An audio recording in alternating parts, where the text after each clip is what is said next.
देखिए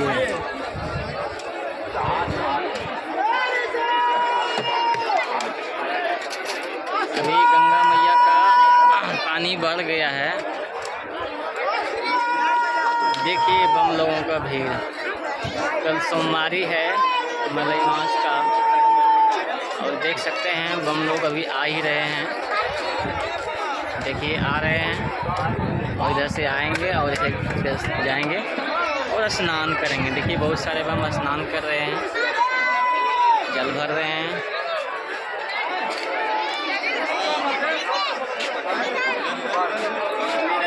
देखिए पूजा हो रहा है।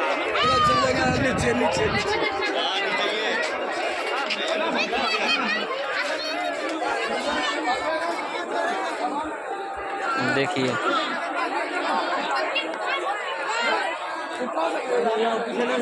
हम लोग पूजा पाठ करे छे।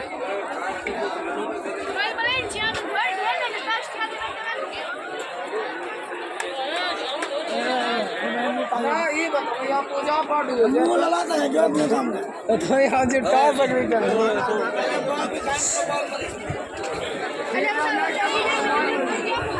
देखिए यहाँ पंडित जी जो है बम लोग को चंदन टिक्का लगा रहे हैं। बम लोग पूजा कर रहे हैं जल भर के।